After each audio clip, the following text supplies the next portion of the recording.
Boxie's aunts and uncles' name were Albert and Lucille Wallace, and his cousins were Joyce, Claudia, and Valerie.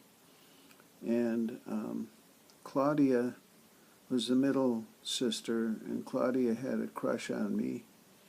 Um, and it was not reciprocated. I was not attracted to Claudia, but she arranged a birthday party once for me in the basement of Richard Adams' house, and it was a great party. Lots of our friends came, and we had a great time with a birthday cake and dancing and everything. But Claudia had arranged the party so that she and I would be the only unattached people there. And then she asked me if I would give her a ride home, and she only lived about a block away, although at the time she may have had her own apartment. But as it turned out, I told her that that I felt more like her cousin, and because I felt like Boxie was my brother, and therefore it would not be appropriate to become romantically engaged with her. I also had a couple of other romantic engagements at that time. The first one I mentioned earlier with Alita Lasley, Steve Lasley's younger sister, and that had been a difficult one because her parents were not very amenable to interracial dating, and in fact her mother had told her she had to go live with her father in Chicago, so she couldn't see me. And then I got involved for a short time with Thornton's, TJ's cousin, Judy Simpson. And while that ended rather shortly, it was kind of a hot romance for a while. But Judy had her own issues, and she had a couple of kids, so those were the involvements I had when I lived out in the sticks. Anyway, Boxie and I continued to hang out, and we got into occasional scrapes, but probably the most notable was when we were my brother Pat had a 1954 Jaguar XK120 coupe, and Pat had lost his license, so he couldn't drive. It was a Sunday. Pat suggested that we go over to Wisconsin and get something to drink, and I suggested we pick up Boxie and take him along, and which we did. So we put Boxie in between the two seats. This was a two-passenger sports car, but Boxie agreed to sit on the console in between the two seats, and we took off and drove over to Wisconsin, over to Hudson, Wisconsin, to the river. And Pat was able to buy a bottle of 190 proof Everclear, which is the most powerful alcoholic beverage you could buy at the time.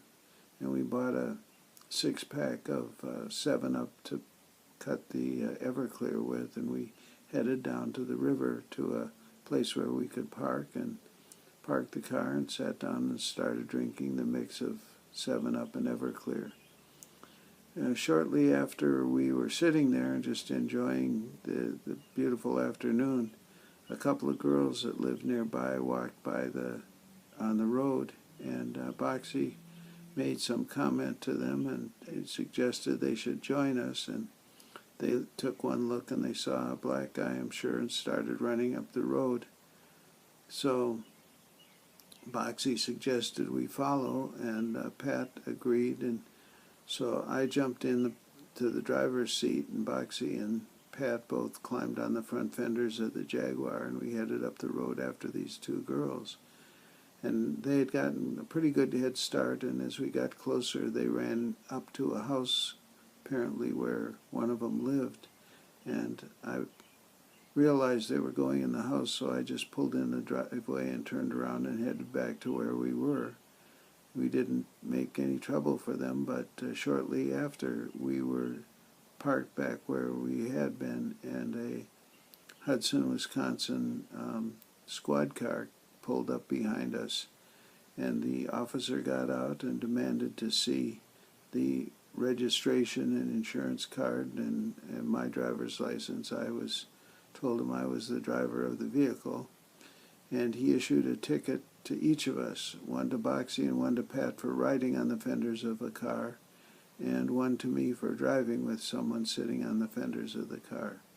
So we didn't have enough money at the time.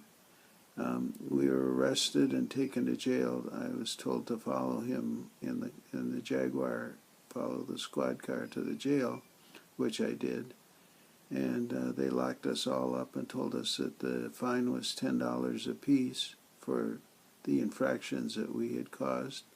And between the three of us, all we had was a little over $10, which is enough to get me out, because I was the only one with a valid driver's license. So I got out, and I figured the plan was for me to go back to Minneapolis. I knew I had some cash there, and I also thought I'd go over to the Barksdales and borrow some money from Wanda to get Boxie out. So I drove back, but it started raining, and it turned out that the Jaguar had a Lucas electric system, which is a terrible electrical system, and it was constantly blowing fuses. And so my windshield wipers went out and my headlights went out, and all I had left was the ignition and tail lights, I believe.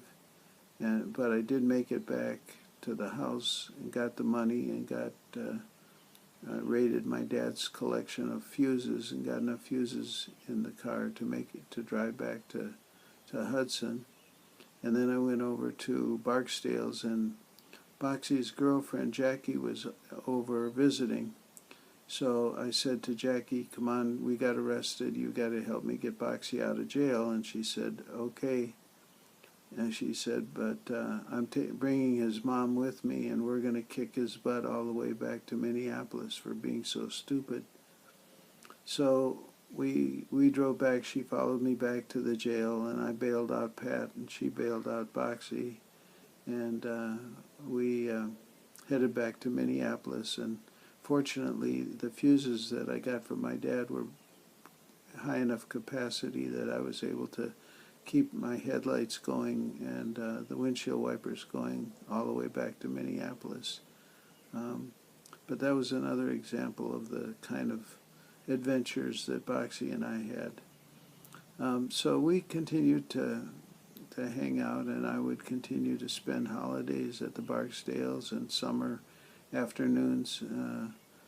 Because I worked at the brewery, I could buy cases of beer very cheaply, and I would buy a case occasionally and bring it over. I think Norval liked the white label beer that Greenbelt made, and the relationship just continued to grow. It was such that I felt I was enough of a family member that I could just walk in the back door and go in and get a beer out of the refrigerator if I felt like it. And Boxie had become close enough to my mom and dad that he felt like he could do the same. If he saw my car out front, he felt like he could walk into our house without knocking. And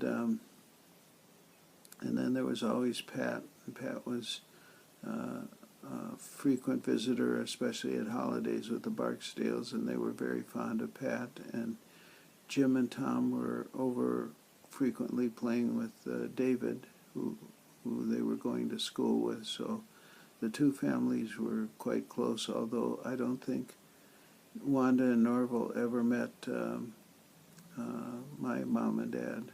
Or maybe Wanda said she might have met my mom at the shopping center one day, but it never, for some crazy reason, never reached that level where the two sets of parents got together. And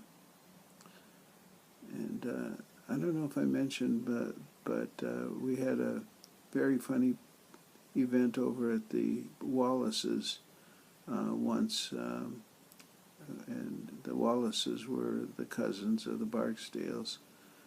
Albert and Lucille were the parents of Joyce and Claudia and Valerie, and we were down in their family room in the basement of their house on Irving one day, and they had gotten the record by Bill Cosby that in which he says, "Come on out, Fat Albert."